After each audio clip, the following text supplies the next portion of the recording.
There's something unusual about people who grew up in the 1970s. You can feel it in the way they handle stress, the way they read people, and the way they move through life with a kind of quiet, unshakable stability. Most people don't know where this comes from, but psychology does. The 1970s didn't just shape a generation, it engineered a specific type of resilience that's becoming rare in the modern world. Today, we're breaking down the hidden psychology behind it and why people from the 1970s think, feel, and react so differently from everyone else. 1. The freedom effect. Growing up in the 1970s meant one thing: freedom, real freedom.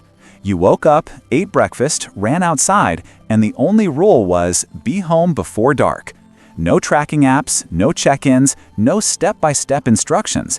This wasn't neglect. It was trust. Psychologists now know that this kind of unstructured childhood builds something powerful: executive function, the brain's ability to plan, adapt, and solve problems without needing external guidance. But here's the deeper psychological mechanism. When children are left to make decisions on their own, their brain shifts from a follow mode to a self-directed mode. They develop internal frameworks for judgment rather than relying on constant external input. This early autonomy strengthens neural pathways connected to self-initiative, and those pathways rarely disappear. It creates adults who don't freeze when facing ambiguity. They default to action, not hesitation. That's why so many people from the 1970s carry a natural confidence. It's not loud, it's not performative, it's simply built on a lifetime of practicing independence. 2. Survival intelligence. People who grew up in the 70s learned to read the world quickly.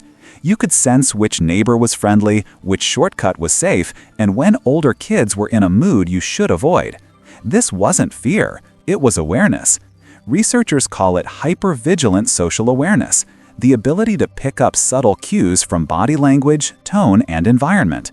But the psychological depth runs further. Without constant adult narration like "be careful," "say thank you," or "don't do that," children are forced to rely on pattern recognition. They start noticing shifts in tone, inconsistencies in behavior, social power dynamics, the emotional temperature of a room.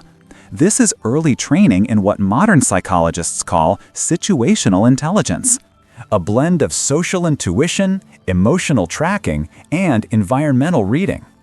It's the same skill that helps adults avoid toxic people, sense manipulation early, and navigate workplaces that feel politically complex.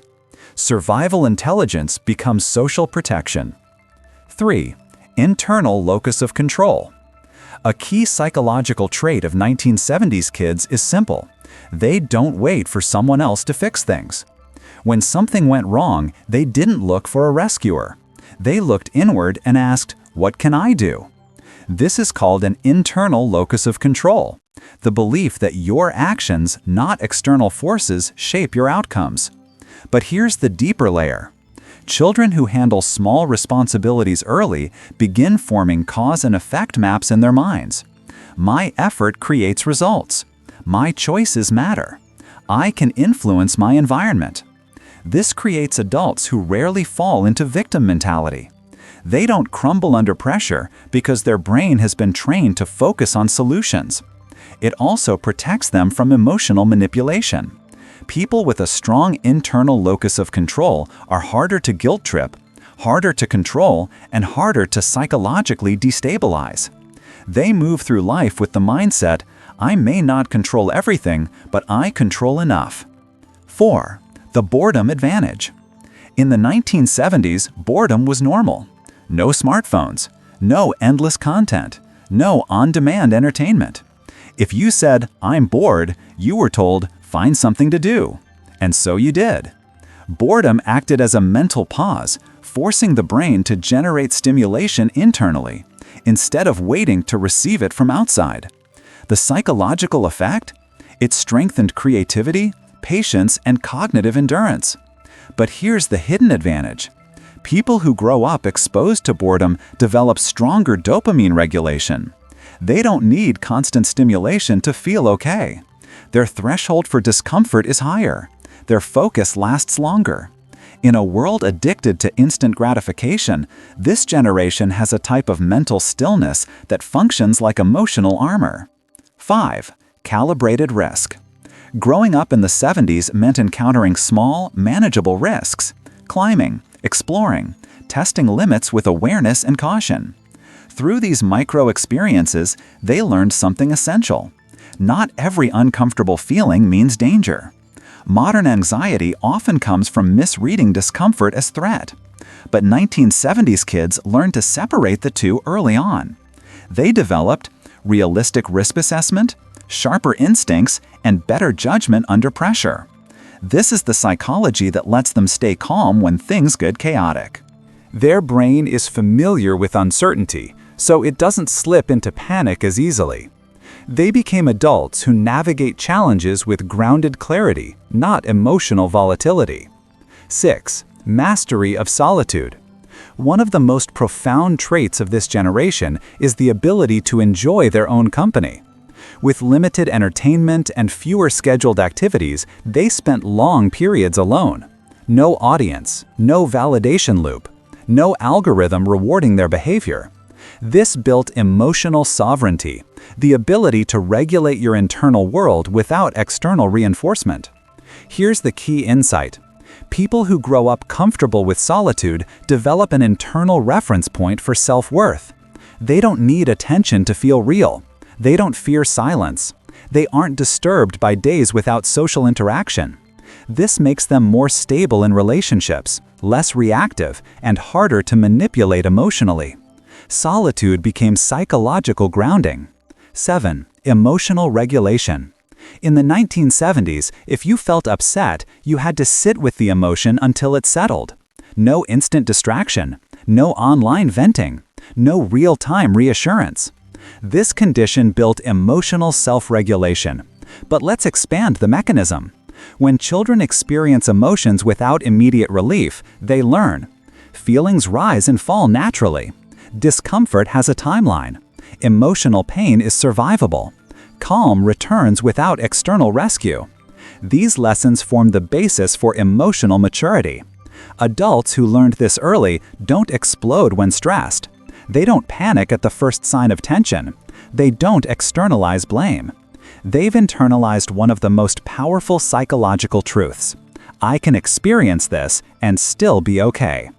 8. Resilience through failure. Failure in the 1970s was straightforward. If you lost, you lost. If something didn't work, you tried again. There was no emotional cushioning, no artificial confidence boosters. This created identity resilience, the ability to separate "I failed" from "I am a failure." Expanding this idea, when children repeatedly face setback without excessive protection, the brain learns to process failure as data, not identity damage. It builds stronger problem-solving pathways, a realistic self-image, long-term motivation, lower sensitivity to criticism. This is why many from this generation approach life with measured calm. Setbacks don't destabilize them. They reorganize, recalibrate, and continue. Their confidence is not inflated, it's earned. The hidden psychology of 1970s kids wasn't created through complicated programs, perfect parenting, or constant supervision. It was shaped by freedom, silence, boredom, responsibility, risk, failure, and solitude. Their brains were strengthened by the world around them, a world that moved slower, demanded more patience, and gave them the space to grow from the inside out.